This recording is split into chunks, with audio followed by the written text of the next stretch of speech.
Buenos días, buenas tardes, buenas noches. De nuevo con ustedes, Ernesto Panamá, con la columna semanal del periódico digital Contrapunto. La columna esta vez se titula El ayer 1914 difiere de la ahora 2022.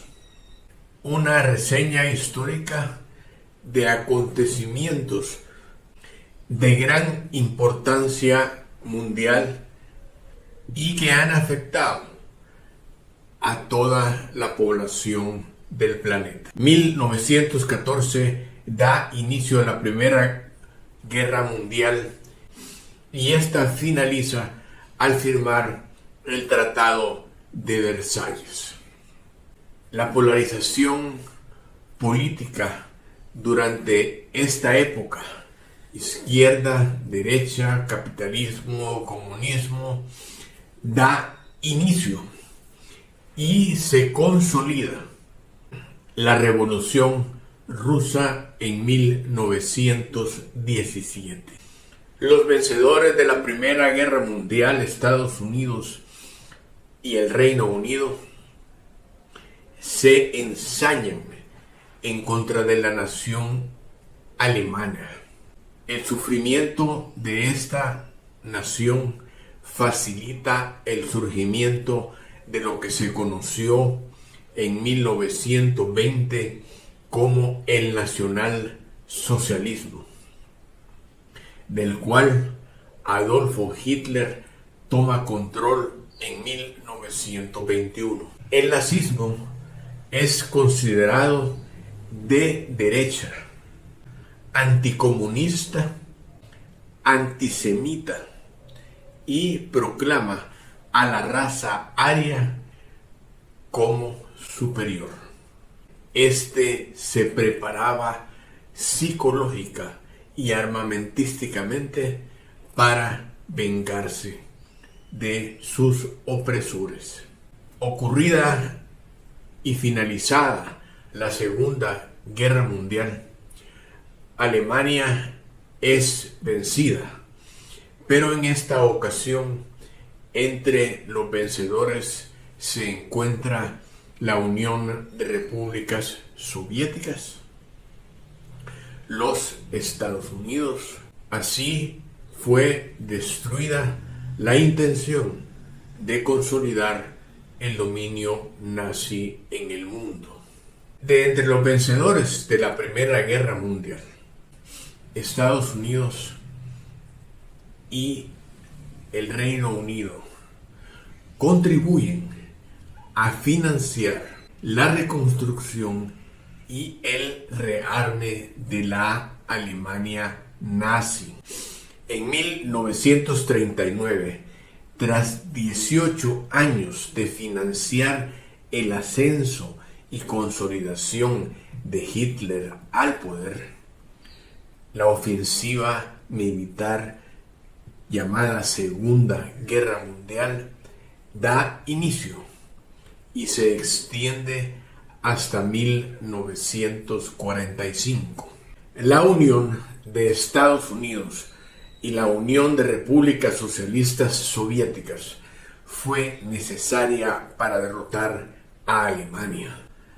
Finalizada la Segunda Guerra Mundial, las fuerzas predominantes se reducían a dos: Estados Unidos y la Unión Soviética. Esto daba la pauta al inicio de la confrontación de lo que conocimos como la Guerra Fría. El mundo capitalista se enfrentaba al mundo del comunismo. Da inicio así una campaña mundial de propaganda que divide a los habitantes del mundo. A unos nos dicen que somos comunistas, a otros que somos capitalistas. Da inicio la proliferación de guerras, la conquista de territorios, las banderas políticas se esgrimen como o tomas un camino o eres mi enemigo. A partir de 1945, los ciudadanos del mundo fuimos divididos por campañas publicitarias que enarbolaban la proliferación de armas, las diferencias políticas. Pero quienes dirigían estas campañas políticas tenían objetivos premeditados. 1. Endeudar a las naciones del mundo. 2. Apoderarse de sus recursos naturales aprovechando de que ellos tenían la tecnología para explotarlos. 3. Demandar la sumisión de los gobiernos del tercer mundo. Y 4. Forzar al mundo a definirse entre comunista o capitalista. El gobierno de turno en el tercer mundo, que no aceptaba el libreto económico, militar, político y de endeudamiento, sufría un golpe de Estado o una guerra. La Casa Blanca decidiría, una vez instalado el gobierno que deseaban, quién sería el vendepatria que serviría a sus intereses, enriqueciéndose él y empobreciendo a su pueblo. Asia, África, América Latina sufrimos por décadas estas guerras y vejámenes. Europa guardaba silencio, pues su reconstrucción de posguerra era financiada por los Estados Unidos, país que al otro lado del océano no sufrió devastación de su infraestructura y acumuló miles de millones de dólares con la poderosa industria armamentista, denunciada en 1961 como un peligro para el sistema democrático de Estados Unidos. La denuncia la hizo el saliente presidente y comandante general de las fuerzas aliadas en la Segunda Guerra Mundial, el general Dwight Eisenhower. Desde 1914 a 1961 han transcurrido 47 años. Y en 1961, quien escribe, alcanzaba los 11 años. Pero mi cerebro recibía desde los 6 años la propaganda anticomunista, año en que Fidel Castro se declara socialista. La élite monetaria y la CIA pareciera llegan al acuerdo de que la revolución cubana será permanente, volviéndola instrumento de terror, lo que facilitará la instalación de gobiernos militares en el tercer mundo, sumisos al interés capitalista. Estos gobiernos se vieron obligados a implementar los escuadrones de la muerte, la persecución, la represión, las desapariciones políticas y asegurar comisiones por créditos otorgados a corruptos funcionarios norteamericanos. Localmente se empoderó a la élite de banqueros y terratenientes dispuestos a enriquecerse a costa de explotar a sus compatriotas. En 1967, cuando cumplía mis 17 años, recibía de las Fuerzas Armadas norteamericanas el formulario para ir a servir a Vietnam. Mi lavado de cerebro me decía, vamos a matar comunistas. Gracias a Dios, mi padre, que en paz descanse, esto no ocurrió. En 1969 vivimos la guerra con Honduras.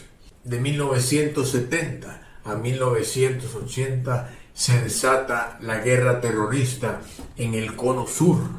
En 1971 asume la presidencia en Estados Unidos el Premio Nobel de la Paz James Carter. Y su llegada dio paso al fin de los gobiernos militares, antes aliados norteamericanos. Así es que los gobiernos argentinos, chilenos, uruguayos, nicaragüenses caen. En 1975, la desestabilización en El Salvador aumentaba y se da una masacre de estudiantes. En 1979, nuestro gobierno militar cae tras un golpe de Estado liderado por la Casa Blanca. La guerra que se nos impuso se alargó por 20 años. Dejó 70,000 muertos, la mayoría de mi generación. La infraestructura del país quedó totalmente destruida. Y gracias a eso, en 1999 éramos tan pobres como lo fuimos en 1950. Y todo esto, ¿gracias a quién? Al capitalismo. El capitalismo nos ha empobrecido al expandirse la OTAN, al imponer el uso del dólar, al apoderarse de oro y dinero ajeno depositados en el exterior, al expropiar recursos naturales, explotarlos, al imponer sanciones y guerras que provocan grandes migraciones, y todo esto lleva hambre y destrucción al tercer mundo. Y no lo hace el Partido Comunista Chino y tampoco la Federación Rusa. Todas estas acciones las lleva adelante quien se denomina el ejemplo de la democracia y el representante del capitalismo. Estas acciones, por si no lo sabías, no son dirigidas por el presidente de Estados Unidos, Francia, Italia, Alemania. Son dirigidos por los dueños de la élite más alta del planeta, la que maneja las monedas que conocemos como fiat, los dueños de la banca central y de la industria armamentista. Los mencionados presidentes de gobierno son títeres, pues están endeudados y obedecen órdenes. Yo viví engañado, pero informándome, me atrevo a mostrar lo que creo que es para mí la verdad. Quienes provocan las guerras son los que nos endeudan por negocio, derrocan gobiernos legítimos, se llaman capitalistas, se llaman países occidentales. Ellos desean ser tus amos. Tú decide, ¿serás esclavo o hombre libre? Una vez más, por su atención, muchas gracias. Sus me gustas o no me gustas, su compartir o no hacerlo, ayudan a que estas palabras sean conocidas por otras personas. Muchas gracias. Hasta luego.